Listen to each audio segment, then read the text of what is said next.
चलिए इस वीडियो को शुरू करते हैं। तो इस पार्ट की शुरुआत में हम सोफी को देखते हैं, जो कि वही लड़की थी जिसे फैंगमी ने नहाते हुए देखा था।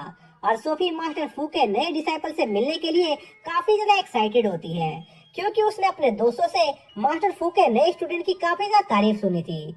जिसके लिए सोफी सैन के साथ उस स्टूडेंट से मिलने जाती है, जहाँ पर सैन सोफी को फैंगमिन से मिलाने ले जाता है।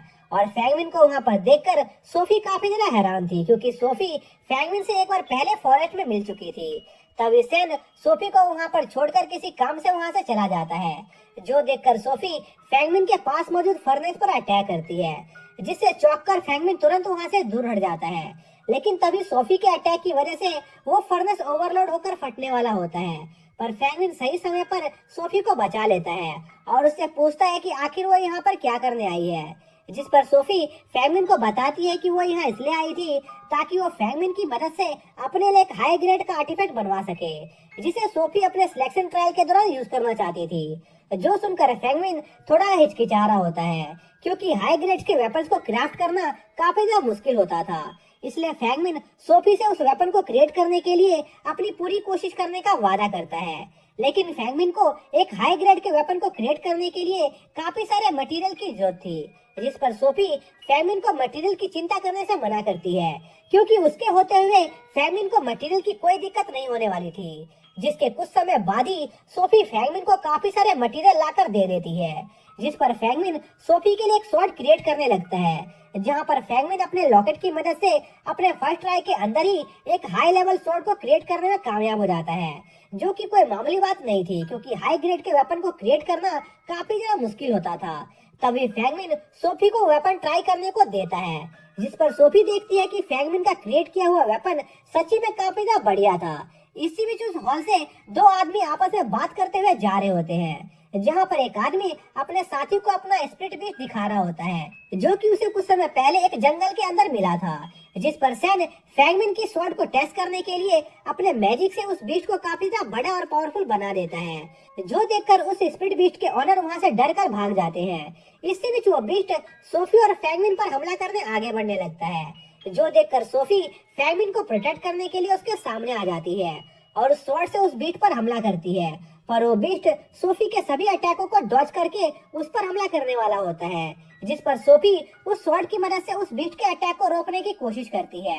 पर उस बीस्ट का अटैक काफी ज्यादा पावरफुल होता है, जिस वजह से उस स्वॉर्ड में क्रैक्स आने लगते हैं। पर सोफी किसी तरह उस बीस्ट के अटैक को रोक लेती है। तभी फैंगमिन सोफी को स्वॉर्ड के अंदर उसकी की एनर्जी डालने को कहता है, जिससे वो स्वॉर्ड दो टुकड़ों में बढ़ जाती है, जिसका इस्तेमाल करके सोफी उस बीस्ट पर लगातार हमला करने लगती है। जहां पर सोफी फैंगमिन की क्रिएटेड स्वॉर्ड की पावर और एफिशिएंसी को देखकर काफी ज्यादा इम्प्रेस होती है, क्योंकि उन स्वॉर्ड्स को कंट्रोल करने के लिए सोफी को उसकी ज्यादा की एनर्जी का यूज नहीं करना पड़ रहा था। और धीरे धीरे सोफी उस बीस्ट पर भारी पड़ने लग जाती है, जिस पर सैन उस बीस्ट को अपनी थोड़ी सी और पावर देता है, जिससे वो बीस्ट और भी ज्यादा पावरफुल हो जाता है। जिस पर सोफी उस बीस्ट को खत्म करने के लिए उस पर अपने विंड बर्ड स्लैश टेक्निक से अटैक करती है, जिससे वो बीस्ट घायल होकर नीचे गिर जाता है। और सोफी फैंगमिन के पास आकर उसकी बनाई हुई स्वॉर्ड की काफी ज्यादा तारीफ करने लगती है, क्योंकि फैंगमिन की बनाई स्वॉर्ड वाकई में काफी ज्यादा पावरफुल थी। और सोफी ने आज तक फैंगमिन जितना टैलेंटेड और यंग क्राफ्टमैन कभी नहीं देखा था। और सोफी के मुंह से अपनी इतनी ज्यादा तारीफ सुनकर फैंगमिन को शर्म आने लगती है। पर फैंगमिन को यह बात समझ नहीं आ रही थी कि आखिर उस स्प्लिट बीस्ट ने अचानक से उस पर हमला क्यों कर दिया। तभी वहाँ पर सैन आ जाता है, जो कि फैंगमिन और सोफी से कहता है कि शायद से उस बीस्ट के मास्टर का कल्टीवेशन लेवल हाई नहीं होगा, इसलिए उस बीस्ट ने उन पर हमला कर दिया था। पर हम जानते थे कि सैन फैंगमिन और सोफी से झूठ बोल रहा था, क्योंकि उस मॉन्स्टर के अचानक बेकाबू होने के पीछे असल में सैन का ही हाथ था। पर हमें ये बात पता नहीं चल पाती है कि आखिर सैन ने फैंगमिन से ये बात क्यों छुपाई। तभी सोफी फैंगमिन को उसकी मदद के लिए थैंक्स बोलने के लिए फैंगमिन के पास आकर उसके गाल पर एक किस देती है, जो देखकर फैंगमिन सोफी से उसके काम के पैसे मांगना ही भूल जाता है। जिसके बाद हम फैंगमिन और सैन को एक अकेले जगह पर देखते हैं, जहाँ पर फैंगमिन सैन को अपनी क्रिएट की हुई दो और हाई ग्रेड के वेपन दिखाता है, जिन्हें फैंगमिन ने सोफी के रिफाइनिंग के लिए दिए गए बचे हुए मटेरियल से बनाया था। और फैंगमिन का असली प्लान उन मटेरियल्स को मार्केट में बेचकर अपने लिए कुछ स्पिरिट स्टोन कमाने का था। जिस पर सैन फैंगमिन को इंस्ट्रूमेंट ऑक्शन में जाने को कहता है, क्योंकि फैंगमिन वहाँ पर मैजिकल आइटम्स को बेच सकता था। जिस पर फैंगमिन अगले दिन वहाँ जाने का फैसला करता है।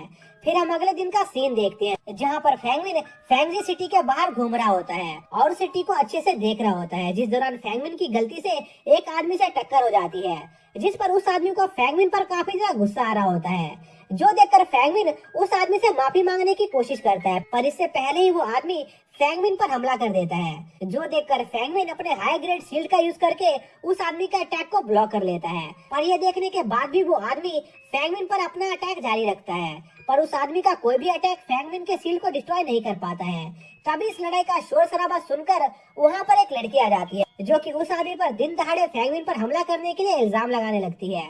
असल में उस लड़की का नाम निंग होता है, जो कि गियान विंग पवेलियन की एक सदस्य थी, और निंग को वहाँ देखकर वो आदमी भोला बनने का नाटक करने लगता है और फैंगमिन को धमकी देकर वहाँ से भाग जाता है, जिस पर फैंगमिन निंग को उसकी मदद करने के लिए उसका शुक्रिया करता है और उसे सारी बात बताता है। और बातचीत के दौरान फैंगमिन निंग को यह भी बता देता है कि वो असल में इस सिटी के अंदर इंस्ट्रूमेंट शॉप को ढूंढते हुए आया था, क्योंकि उसने सुना था कि वो यहाँ पर अपने हाई ग्रेड के वेपन्स को बेच सकता है। जो सुनकर निंग फैंगमिन को उसके साथ उसके ज्ञान विंग पवेलियन चलने को कहती है, जिस पर फैंगमिन मिस निंग के साथ उनके ज्ञान विंग पवेलियन जाता है, जहाँ पर फैंग को पता चलता है कि मिस निंग भी उसकी तरह वेपन बेचती है, जिस पर मिस निंग फैंगमिन को बताती है कि वो असल में सिर्फ मैजिकल वेपन को बेचती ही नहीं है बल्कि उन्हें खरीदती भी है। जो सुनकर फैंगमिन काफी ज्यादा खुश हो जाता है, लेकिन फैंगमिन को ये बात पता नहीं होती है कि आखिर उसके मैजिकल वेपन की क्या कीमत थी। इसलिए फैंगमिन मिस निंग से उसे उसके मैजिकल वेपन की कीमत बताने को कहता है, जिस पर मिस निंग फैंगमिन को बताती है कि फैंगमिन की जो मैजिकल शील्ड है वो काफी ज्यादा हाई ग्रेड का वेपन है, जिसकी कीमत मार्केट के अंदर फैंगमिन को आसानी से 500 स्पिरिट स्टोन जितनी मिल सकती है। जो सुनकर फैंगमिन काफी ज्यादा हैरान था, क्योंकि उसके बनाए हुए वेपन की मार्केट में इतनी ज्यादा कीमत थी। साथ ही फैंगमिन को थोड़ा दुख भी हो रहा होता है, क्योंकि फैंगमिन ने सोफी को अपनी बनाई हुई स्वॉर्ड सिर्फ 200 स्पिरिट स्टोन में दे दी थी, जबकि उसकी असली कीमत उससे कहीं ज्यादा थी। तभी मिस निंग फैंगमिन से पूछती है कि आखिर फैंगमिन को उसकी शील्ड कहाँ से मिली, जिस पर फैंगमिन मिस निंग को बताता है कि असल में उसने खुद इस शील्ड को क्रिएट किया है। जो सुनकर मिस निंग फैंगमिन से काफी ज्यादा इम्प्रेस हो जाती है, क्योंकि उन्होंने आज तक फैंगमिन जितना जवान और टैलेंटेड क्राफ्टमैन नहीं देखा था। तभी मिस निंग फैंगमिन को उन्हें उनका शील्ड दिखाने को कहती है, जिस पर फैंगमिन मिस निंग को उसका वेपन दिखाता है और शील्ड के स्ट्रक्चर और मैकेनिज्म को देखकर मिस निंग समझ जाती है कि फैंगमिन असल में यूजियन सेट से बिलोंग करता है। जो देखकर मिस निंग फैंगमिन को आज रात उनके ज्ञान विंग पवेलियन में रुकने का ऑफर देती है और साथ ही फैंगमिन को उनके ज्ञान विंग पवेलियन के ऑक्शन में आने का एक टोकन भी देती है, ताकि फैंगमिन उसके पवेलियन हाउस के ऑक्शन को ज्वाइन कर सके। जिस पर फैंगमिन मिस निंग से अगले दिन उस ऑक्शन में आने का वादा करता है, जिसके साथ ही यह पार्ट यहीं पर खत्म हो जाता है।